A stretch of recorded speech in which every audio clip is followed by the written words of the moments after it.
আসসালামু আলাইকুম ওয়া রাহমাতুল্লাহি ওয়া বারাকাতুহু। প্রিয় শিক্ষার্থীরা, আশা করি তোমরা সকলে ভালো আছো। আজকে আমরা করাবো অষ্টম শ্রেণীর মুনাফা অধ্যায়ের 2.1 এর 1 নম্বর এবং 2 নম্বর অঙ্কটা।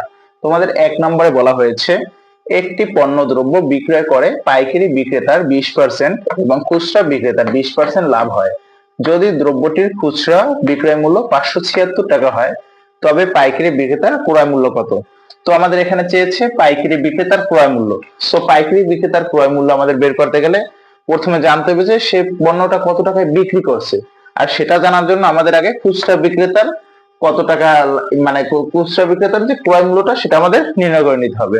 ঠিক আছে, সো 20%, যেহেতু খুচরা বিক্রেতাও কি করছে 20% লাভ করছে, 20% লাভে খুচরা বিক্রেতার বিক্রয় মূল্য কত টাকা? 117 হিসাবে আমরা 100 নিচ্ছি, এবং যেহেতু লাভ হয়েছে এই কারণে প্লাস কত হবে 20 সমান সমান কত 120 টাকা। একটু খেয়াল করো তো, আমাদের 120 টাকায় আমরা কি করছি বিক্রি করছি, তো আমাদের ক্রয় মূল্য ছিল এখন কত 100 টাকা। যেহেতু আমাদের এখানে বিক্রয় মূল্য দেওয়া আছে, সো আমরা ক্রয় মূল্যটা হিসাব করবো আর কি। সো 120 টাকা বিক্রয় মূল্য হলে ক্রয় মূল্য 100 টাকা।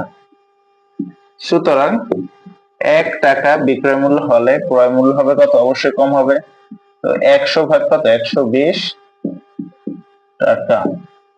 সুতরাং একটু খেয়াল করো, দ্রব্যটির খুচরা বিক্রয় মূল্য ছিল কত? 576 টাকা। সো আমাদের এখানে বিক্রয় মূল্য জায়গায় আমরা কত বসাবো? 576 টাকা। বিক্রয় মূল্য হলে ক্রয় মূল্য 100 সাথে গুণ হবে 576, নিচে ভাগ হবে কত? 120 টাকা। তো আমরা হিসাব নিকাশটা করে নেই। নিকাশ করে নিলে আমাদের আসে 100 ইন্টু 576 ভাগ 120। সো আমাদের হিসাব করলে আমাদের আসে 480 টাকা। একটু খেয়াল করো, এটা কি করছে? খুচরা বিক্রেতা 480 টাকায় কিনছে। ঠিক আছে, সো খুচরা বিক্রেতা কার কাছ থেকে কিনছে? অবশ্যই পাইকারি বিক্রেতার কাছ থেকে।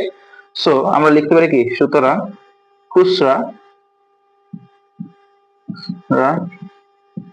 বিক্রেতার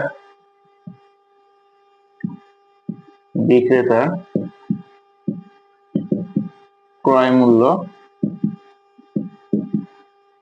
সমান সমান পাইকারি বিক্রেতার বিক্রয় মূল্য।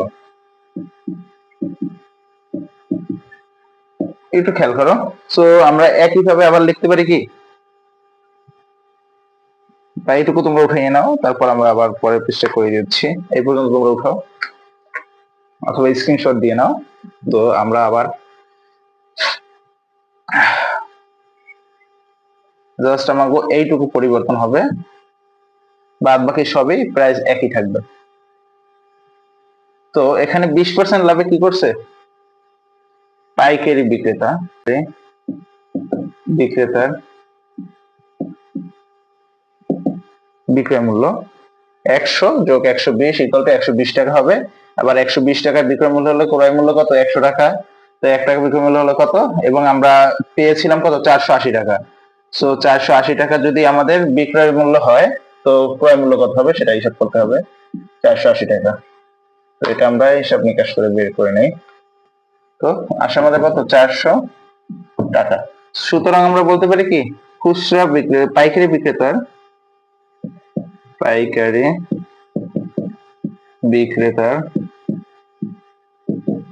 ক্রয় মূল্য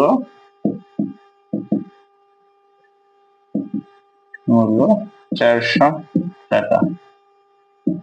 আশা করি তোমরা ভিডিওটা সম্পূর্ণরূপে বুঝতে পারছো। 2 নম্বর প্রশ্নটা তোমরা দেখো। 2 নম্বর প্রশ্ন তোমাদের বলা হয়েছে একজন দোকানদার কিছু ডাল 2,375 টাকায় বিক্রয় করায় তার 5% ক্ষতি হয়েছে। ওই ডাল কত টাকায় বিক্রি করলে 6% লাভ হবে? তো আমাদের 5% ক্ষতিতে সে এই দামে বিক্রি করছে, যার ফলে তার 5% ক্ষতি হয়েছে। তো এখন সে কিনছে কত টাকায়? আমাদের এই 5% হিসাবটা দিয়ে সেটা আমাদের নির্ণয় করে নিতে হবে। এরপর সেই নির্ণয় টাকা থেকে আমাদের 6% হিসাবটা করে নিতে হবে। সো আমরা যদি করি 5% ক্ষতিতে যে বিক্রয় মূল্য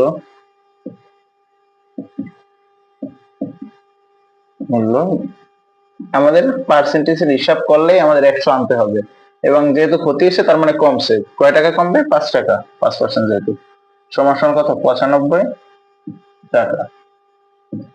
তো আমরা কি করেছি, 95 টাকায় যদি বিক্রি করি তাহলে আমাদের কিনছি কত টাকা? 100 টাকায়। সো আমরা লিখতে পারি বিক্রয় মূল্য 95 টাকা হলে ক্রয় মূল্য 100 টাকা। সুতরাং বিক্রয় মূল্য 1 টাকা হলে ক্রয় মূল্য হবে কত? 95/100 টাকা। সুতরাং বিক্রয় মূল্য আমাদের কত? 2,375 টাকা হলে ক্রয় মূল্য, দুঃখিত এখানে একটু ভুল হয়েছে আমাদের, এখানে উপরে 100 হবে, নিচে 95। 195, ঠিক আছে। সো 100 সাথে আমাদের গুণ যাবে কত? 2,375, আর নিচে যাবে কত? 95 টাকা। যদি আমরা ক্যালকুলেশন করি তাহলে আমাদের আসে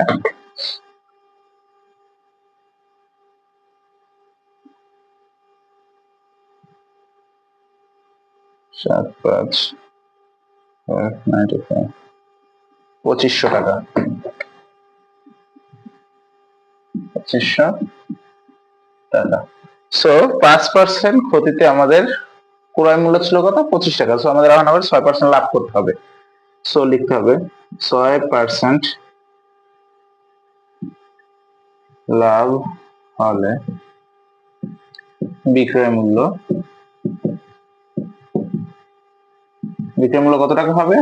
100, যেহেতু লাভ হয়েছে এবার হবে যোগ কত? 6, 106 টাকা।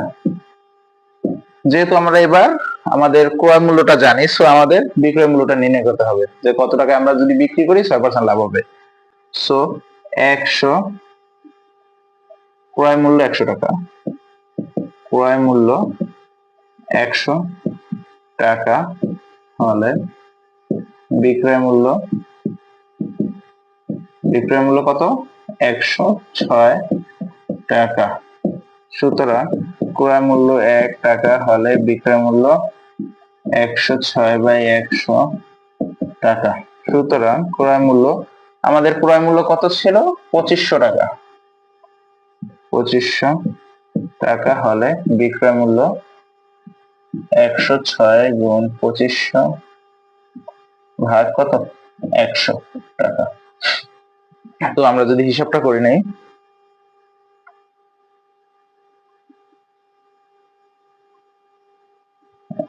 106/100 আসে আমাদের 2650 টাকা ও 50 টাকা। এটাই আমাদের কাঙ্ক্ষিত অ্যান্সার। সো আমরা যদি 6% লাভ করতে চাই তাহলে আমাদের 2650 টাকায় বিক্রি করতে হবে। প্রিয় শিক্ষার্থীরা, আজকের ভিডিওটি এই পর্যন্তই। আশা করি তোমরা সম্পূর্ণ ভালো মতো বুঝতে পারছো। যদি কেউ কোনো জায়গায় বুঝতে অসুবিধা হয় অবশ্যই কমেন্টে জানাবে। ধন্যবাদ সকলকে।